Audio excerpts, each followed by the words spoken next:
So I outlined the dueling claims in the intro. It really is a he said, she said. And let me just ask you this as a procedural matter before we get started. Do you know why Gwyneth Paltrow was one of the first people to testify? And she appeared to me to be testifying as part of the plaintiff's case, as opposed to waiting until it was her chance to present her defense, which would be the normal time you'd call her.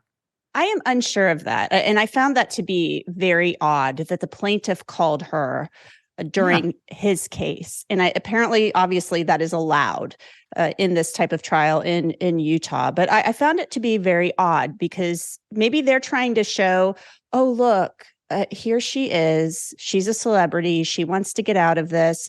And then they have Terry Sanderson, the plaintiff, maybe come up later in the game to show, oh, look, she's not going to accept any responsibility for this at all. And then they put him up as the older, elderly gentleman, 76 years old, who suffered all of these grave injuries and a TBI and things of that nature. And it's really impacted his life. So I'm wondering if there was a strategic decision here. You've got all of the daughters coming up, the ex-girlfriend first before them. And now, you get to Gwyneth, you leave with her on a Friday with letting the jury kind of ruminate and think about what she said over the weekend. And then you get to Sanderson to begin the week. So I'm wondering if there was a strategic decision there with that. You know, when I was back practicing law, I tried a case in my hometown, Albany, New York. And I was young and I was wearing my nice suits, that I had just gotten with my new lawyer money. And we had what we thought was a winning case, but we did not have a good star witness. And I remember before we went to trial, the judge always tried to push the sides. Could you settle it before you try the case? And I remember the judge asking us, because we were like, look at all the evidence we have. And he was like, how's your star witness? And he knew our star witness was not that good. He just wasn't good. He wasn't going to be liked by the jury. And I'm seeing both of these issues in this case. Gwyneth, I don't think she's that likable. She may be telling the truth. I don't think she's that likable. And I think that's a handicap for her side. And Terry Sanderson, the star witness for the plaintiffs, he's the plaintiff, is also very tough to believe. So both of these sides have an Achilles heel in their lead witnesses. And she's also got the extra Achilles heel, which I did not see in my own sparkly outfits. They did not cost anything near what Gwyneth's outfits are costing. They're talking about like a $65,000 bill for her necklaces alone. The internet looks this stuff up. But that's not smart. I learned too in front of that jury. By the way, we lost that case in front of the jury and then we got it reversed on appeal. But, these are factors you have to worry about. How are you coming across? I think she started out very poorly the first couple of days. The first day, and I got a lot of grief for this on Twitter that I commented on her clothes, but it's part of the presentation in a high-profile case, especially when you're dealing with celebrities who are paying somebody to style them. Presentation is everything, and you have to show a little bit of respect for the court. When she showed up the first day in that sweater, I thought it was a pretty sweater, but it was a little casual. Things got better as the week went on.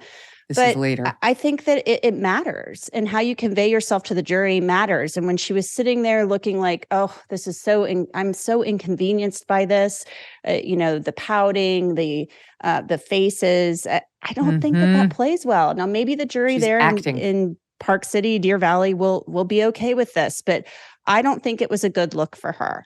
I thought she was a little bit amusing on the stand at times. She kind of politely threw it back at Kristen, the lawyer. But at the same time, I think she started off on the wrong foot during this trial. And anytime you're sitting there chuckling at things, I think that's a risky game to play. And I mean, she's a stunning, beautiful woman. She's a movie star. A lot of these people may know who she is, the jury. But you have to conduct yourself in a way that's a little more gracious, I think, inside the courtroom. Maureen Callahan, writing for Daily Mail, did what only Maureen can do. My God, I love reading her. She's like the best read. And she says, she goes, oh, the pouting, the puckering, the $1,600 Celine bag and the $425 wide leg pants. But whisper it in the case of Ice Cold Actress versus The Little People. Here's why haughty Gwynny might just win. And we'll get to that. But she also goes on to talk about how nothing says relatable like your $65,000 jewelry. Or what she said, nothing says relatable like wearing the equivalent of a down payment on a house. Yeah, And I she think I is, would but have she's on a advised her to stand, as tone you it point out, down like, just a little bit. Be yourself, but we don't need to go over the top with the clothes. We get it. You're rich and you're successful, and there may be designers handing their clothes to her and saying, wear yeah, this to court. You never know what's going on behind the scenes. But I think you do have to be cognizant of these things. I mean, I remember, somebody mentioned this during the Depp Heard trial. I thought some of Johnny Depp's suits were just meh. I kind of said that on Twitter, and some of his suits were they looked great. He dressed for court every day, showed respect for the court, and I thought Amber's outfits. I think she could have used a little bit of help. Like the Colonel Sanders mhm, outfit was not flattering. mm, So I think when you're saying to your audience, to your jury, and they are your audience, that I am not at fault here. I didn't do anything wrong. I'm being magnanimous and trying to make a point by just asking for $1 plus my legal fees. I'm not countersuing this gentleman for an outrageous amount of money other than my legal fees. You have to keep in mind that how you act and how you dress matters. yeah. But maybe the jurors expect this. Oh, she's a celebrity. She's going to be dressed to the nines and wearing very expensive jewelry and clothing. Mhm. Are you tired of feeling like your personal data is at risk? Or you worry that big tech is watching every move you make? If you don't want anyone else knowing where you've been, who you've met, and what you're thinking, Start Mail is the perfect solution for protecting your privacy and giving you peace of mind. Start Mail is used by tens of thousands of people around the world who believe that privacy is a fundamental human right worth fighting for, and they're sick of sacrificing it to these weird techies who want to spy on us all the time. With over 330 billion emails sent daily, email has become essential, but sending it is not safe. It's like sending a postcard. Anyone who helps deliver it can read your message or make a copy.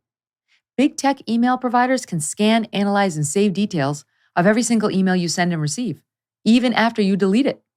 They create profiles of your personal life and then sell it to advertisers. That opens you up to intrusive ads, identity theft, spam, and phishing attacks. Say goodbye to ads and tracking. Start Mail will never serve you ads and will protect your inbox with state-of-the-art security. Sign up today to save 50% on your first subscription year. Go to startmail.com/MK and join the thousands of people who have chosen Start Mail for their email security needs. That's startmail with a T, START mail.com/MK for 50% off.